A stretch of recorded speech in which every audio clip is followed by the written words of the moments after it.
para homologar un centro, aunque también la Constitución te dice que hay libertad de creación de centros docentes, eso es otra de esas normas que luego no significan nada, porque tienes libertad de creación de centros docentes siempre en función de los requisitos que la ley establezca.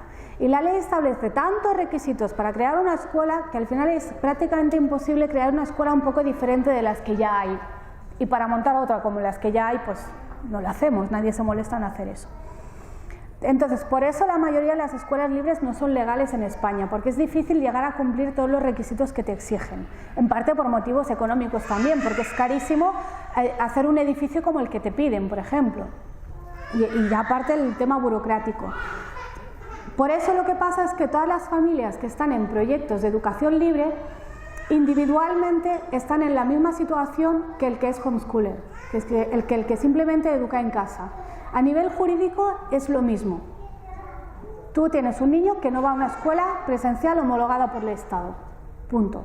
Luego ya que esté en tu casa o que vaya a una escuela libre es bastante secundario, ¿vale? Por eso es que sí me interesaba hacer la explicación de cómo es el tema legal para el homeschooler. Porque el que está en un proyecto libre, una cosa son los problemas que como proyecto podéis tener y otra cosa es individualmente cada familia, ¿vale? Individualmente todos vais a estar así si estáis en un proyecto libre. Vais a estar con un niño no escolarizado que puede ser considerado absentista o abandono. Entonces, como proyecto, yo lo que siempre recomiendo es, primero, estudiar todas las vías posibles de homologación que hay, que básicamente son o cumplir todas las normas que te pide el Estado para hacer un centro privado o homologarte en el extranjero. Normalmente se hace en los Estados Unidos, entonces tú eres una escuela americana que está en España y ya no te piden los mismos requisitos que si eres una escuela privada española, ¿vale? Esas son básicamente las dos opciones que hay de homologarse. Mientras tanto, si por algún motivo no os interesa hacer esto o porque realmente pues, cuesta tiempo y cuesta dinero, yo lo que recomiendo siempre es que tengáis un protocolo de actuación como escuela libre, como proyecto y uno para las familias. Quiero decir que yo recomiendo hacer dos documentos.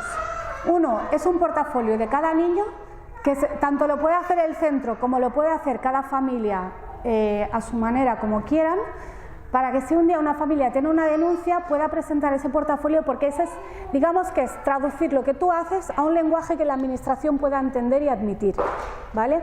Tú a lo mejor has salido a volar una cometa, pero tú lo cuentas como una clase de física,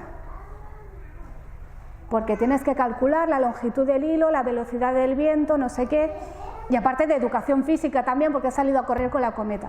Entonces todo depende de cómo tú lo cuentes, ¿vale? Jugamos con eso. Para eso hacemos portafolios, para que lo que yo hago en mi día a día, para que cuando yo hago, cuando horneo galletas con mi hijo, en vez de decir hemos hecho galletas de chocolate, digo, hemos hecho lectoescritura, porque hemos tenido que leer una receta, entenderla, buscar qué eran los ingredientes. Hemos hecho matemáticas porque hemos tenido que hacer la compra de esos ingredientes, ver cuánto dinero necesitábamos, calcular cuántos gramos o cuántos litros de cada ingrediente necesitábamos, y todo eso es matemáticas, y todo eso es física, y todo eso es química, porque luego hemos juntado todas esas cosas, las hemos puesto en el fuego, eso se ha calentado y ha cambiado la masa, y ha cambiado el estado. Y todo eso lo cuentas como una clase de lectoescritura, de matemáticas y de física y de química, para que ellos lo acepten. Es hablar con su lenguaje. Por eso yo recomiendo hacer el portafolio de cada niño. Tú edúcalo como quieras, tú haz lo que quieras, pero luego cuéntalo en ese lenguaje académico, en el lenguaje escolar, para que ellos te entiendan y te acepten. Algunos proyectos deciden hacerlo desde el proyecto mismo y algunos lo dejan para que cada familia se haga el suyo como quieran.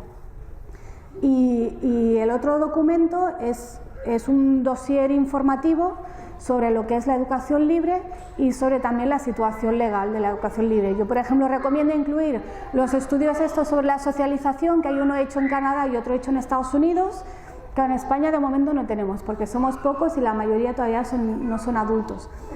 Pero esos estudios que hay en Estados Unidos y en Canadá, por ejemplo, hay un centro ahora de investigación que también está haciendo muchos estudios ver las formas, por ejemplo, de obtener títulos y de entrar a la universidad, que ya no sé si va a dar tiempo de entrar en eso, pero sí recopilar todo eso para que la administración, en caso de que vengan, vean que tú estás informado, que tú no estás simplemente allí con los niños en el campo jugando, haciendo cosas que ellos no entienden y que luego el día de mañana el pobre no va a tenerle a eso.